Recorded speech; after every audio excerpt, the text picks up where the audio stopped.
Hi, Rabia. Hope you're having a great day. So, I'm just going to take you through some of my quick fire tips on how you can update your LinkedIn profile. Here we go. I'm going to share my screen.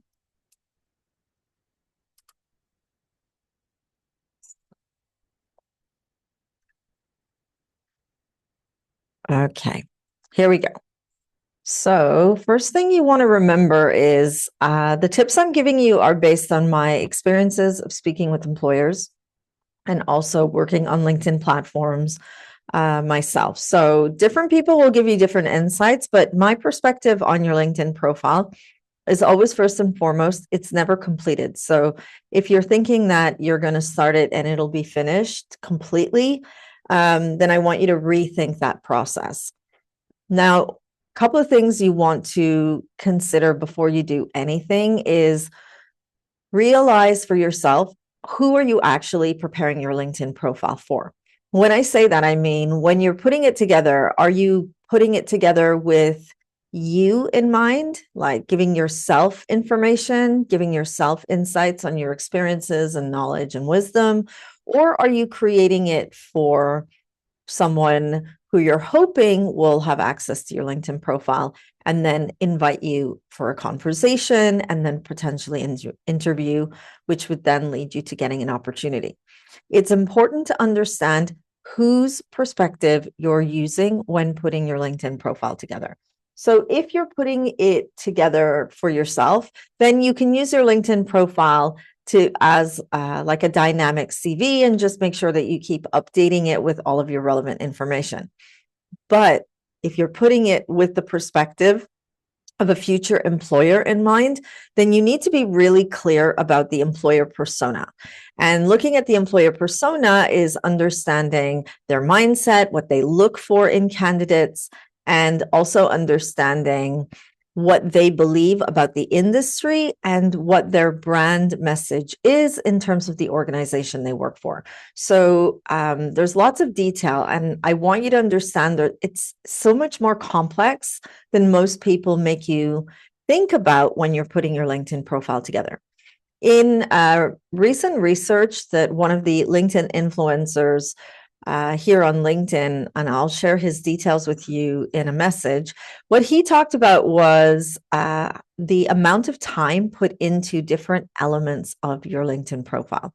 So the first thing he said was your LinkedIn profile photo only gets about 2 seconds. And although it seems a really short amount of time, in that really short 2 seconds, the person looking at your profile will then decide whether they're curious enough and want to stay on the profile and look at other features or just leave your profile altogether. So studies show and experience shows that first, a really professional looking headshot should be considered as important. Now, professional doesn't mean the same thing for everybody. So you want to again think about who you're reaching out to, who you want to be able to look at your LinkedIn profile. And professional would also depend, in my perspective, on the type of industry and also the type of work culture and work environment you're aspiring for. So when you're thinking about that, really consider those components when you're choosing a LinkedIn profile photo.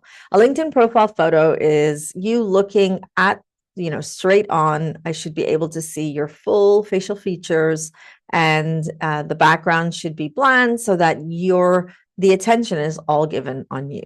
Now, looking at your photo, it looks more like a selfie photo that you might have taken with your phone. So, consider what you would do if you were taking a passport photo. Imagine how the camera person would be looking at you and asking you to face forward. I would do the same. In terms of your clothing and what you wear, again, go back to what I was saying about the professional idea that would be expected of you. The next thing research shows is your thumbnail. This is what I like to call VIP real estate. And your thumbnail actually gets 4 seconds, according to this research. And that gets more attention in terms of time than your actual photo. So you want to make sure, remembering that if you can capture an individual's attention for 4 seconds, you may capture their attention for even longer. So what you want to do with this thumbnail is use it to, again, pass on messages of the industry, the brand, your brand, what you want the person looking at your profile to pay attention to. So again, once you have career clarity and you know what it is that you want to be doing in terms of that next milestone in your career, it would help you in creating a thumbnail. You can research different profiles and see how different people use their thumbnail. But remember, good practice shows that if you can keep me curious for 4 seconds, I may want to continue looking at your profile. And if I don't, it means I will leave your profile and go on to somebody else's. I also encourage individuals to put more details. Don't fill it up with information, but if you have a website, if you have a portfolio, give me that information on the thumbnail. Make me curious. It's almost like an unconscious call to action. Get me curious as I'm looking through your LinkedIn profile. And then after the thumbnail gets, according to this research again, comes down to your headline. The headline also gets about 4 seconds. And in those 4 seconds, you want to capture someone's attention. Now, in my experience of both using LinkedIn for finding individuals or reaching out to professionals, and also in my research of looking at how LinkedIn profiles can be used more efficiently, what I've understood from the headline is don't limit it to your job title.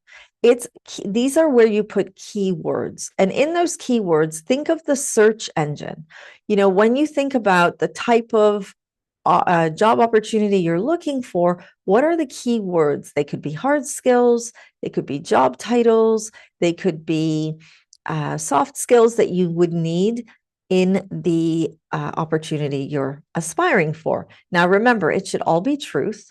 And consider these keywords as also prime real estate. So when you're looking at what to put, don't limit yourself to what you do in terms of the job title, and also eliminate words that are really unnecessary and already understood. For example, professional. You're on LinkedIn, it's assumed that you are a professional. Experienced, I can see by looking at your LinkedIn profile if I wanted to. HR is great, but it's an acronym for human resources. Now, what you can do is use different terms for describing and using these keywords as well. I hope that makes sense. But what you don't want to do is repetitively use the same words, and definitely eliminate words that are kind of trendy or dramatic or unnecessary, because I would be able to tell if I look through the rest of your experience. The next thing you want to remember is when you're pinning your education, you need to be really conscious and aware of why you're pinning that. For example, in your research of looking for an aspired job or work opportunity, is a degree one of the requirements? And if so, is the university that you're pinning well known for something in your field? If not, and if you're not currently studying, I would eliminate it, because I know you're trying to show us that you have this education. But again, I can look at your LinkedIn profile. So I always say to individuals, be really conscious and aware of what you're pinning and why you're pinning it. Now, in terms of your the rest of your profile, what you want to remember is, again, go back to what I said right at the beginning. It's not about you. You really want to be thinking, who are you writing this LinkedIn profile summary for? If you're writing it for you, kind of like a bio, then you talk about yourself and all your amazing accomplishments. But if you're speaking to a potential employer or speaking to an industry that you want an employer to see you as the right fit for, then in your about section, you should put more thought in terms of what are employers looking for in new candidates of the roles that you're aspiring for. And then, of course, make it all truth and make it action-based, make it measurable, and make the person reading it, read it in context that they can see the value that you can bring into their organization. In my view, LinkedIn is not just the CV on a social media platform. It's actually almost like a visualization exercise where the potential employer can see your value and want to get really curious. You want to hook them so that they'll phone you or contact you or DM you to invite you for a conversation and take it further. These top skills, again, great to have them. LinkedIn gives you opportunities to add your skills. And you want to remember, do your research and always think about not the skills you have right now that you've learned and they're amazing and you think they're amazing, but why are you pinning them? Are they skills that are in demand? Are they keywords that are going to get a potential employer to want to look further into your LinkedIn profile? Another thing, remove your CV. Remember, a CV is never a finished product. It should always speak to a job that you're applying for or a promotion that you're applying for. So having it featured won't actually benefit you and would easily be outdated very quickly. So I would remove that, and I would encourage the individual looking at your profile to keep looking at your profile, get hooked, and want to contact you. You want to keep those channels open, and by pinning a CV, you're potentially closing those channels, because I can look at your CV and go, yeah, no, not for me, and kind of move forward. Whereas not having it would potentially make me want to contact you and send you a message. Also, this activity is great because you want to engage with like-minded people, but you also want to be engaging with companies that you're interested in. And what's very interesting is sometimes individuals looking at your profile want to know more about how you spend your time on LinkedIn, and they may review some of the activity that you have.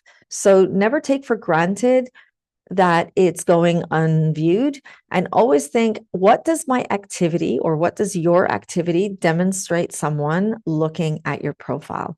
What does it show that your interest is in LinkedIn? How do you engage with other followers and other connections?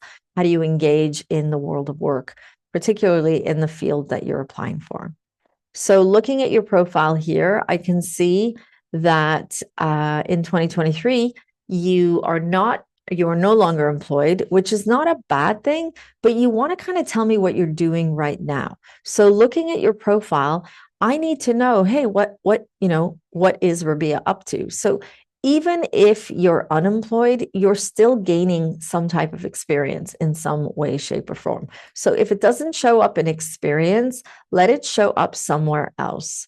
So if I look down here at your education, which you pinned right up here, it shows me in your education that your degree ended in 2006. What you're actually highlighting for me is that your formal education ended in 2006. So now I'm wondering, it's been over 20 years, or almost 20 years. Sorry, my calculations. What education has she done in that time?